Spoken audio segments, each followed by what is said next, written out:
കോഴിക്കോട്ടെ വ്യവസായി മാമി തിരോധാനത്തിൽ പി.വി. അൻവർ എം.എൽ.എ പങ്കെടുക്കുന്ന വിശദീകരണ യോഗം ഇന്ന് കോഴിക്കോട് നടക്കും. വൈകുന്നേരം മുതലക്കുളത്താണ് പരിപാടി.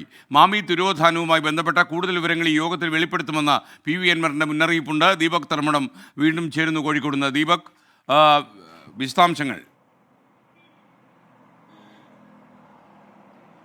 SKN മാമി തിരോധാന കേസ് അൻവറിൻ്റെ പ്രചരണ ആയുധങ്ങളിലെ പ്രധാനപ്പെട്ടതാണ്.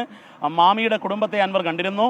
ഈ കേസിൽ പോലീസിനെയും സർക്കാരിനെയും പ്രതിക്കൂട്ടിലാക്കുന്ന വെളിപ്പെടുത്തലുകൾ ഇന്നുണ്ടാകുമെന്നുള്ളതാണ് അൻവർ പറഞ്ഞത്. ഇന്നലെ നിലമ്പൂരിലായിരുന്നു അൻവറിൻ്റെ പൊതുയോഗമെങ്കിൽ ഇന്ന് കോഴിക്കോട്ടാണ്. വൈകിട്ട് 6 മണിക്കാണ് മാമി കേസിൽ പറയാനുള്ളത് എന്നാണ് ഈ രീതിയിലുള്ള ഒരു പ്രചരണ ആയുധമാക്കി പറയുന്നത്. അതിൻ്റെ ഒരു കാർഡൊക്കെ ഇറക്കിയിട്ടുണ്ട്. ഇന്ന് വൈകിട്ട് 6 മണിക്ക് പി.വി. അൻവർ കോഴിക്കോട് പ്രസംഗിക്കും. ആ പ്രസംഗത്തിന് സ്വാഭാവികമായും നിലമ്പൂരിലുള്ളതുപോലെ വലിയ ജനക്കൂട്ടം ഉണ്ടാകുമെന്നുള്ളത് തന്നെയാണ് പി.വി. അൻവർ ക്യാമ്പ് പ്രതീക്ഷിക്കുന്നത്.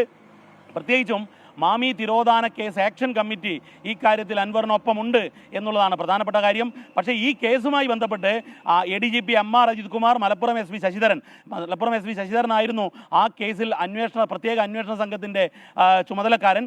മാത്രവുമല്ല മെഡിക്കൽ കോളേജ് CI, അതുപോലെ നേരത്തെ കോഴിക്കോട് സിറ്റി പോലീസ് കമ്മീഷണറായിരുന്ന രാജ്പാൽ മീണ, ഇവരടങ്ങിയ പ്രത്യേക അന്വേഷണ സംഘമായിരുന്നു അത് അന്വേഷിച്ചത്. ഈ അന്വേഷണ സംഘത്തിനും ADGP MR അജിത് കുമാറിനുമെതിരെ ഗുരുതരമായ ആരോപണങ്ങളായിരുന്നു മാമി കേസിൽ ഉയർത്തിയത്. മാമിയുടെ കുടുംബത്തിലേക്ക് പോവുകയും അവിടെ നിന്നും മാധ്യമങ്ങളെ കണ്ടു. അപ്പോഴും ലക്ഷ്യം ADGP MR അജിത് കുമാർ ആയിരുന്നു.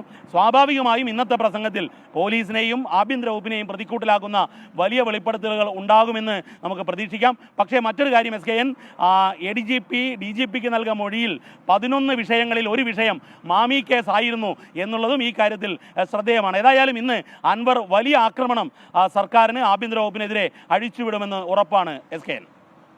Okay, thank you Deepak Dharmadam.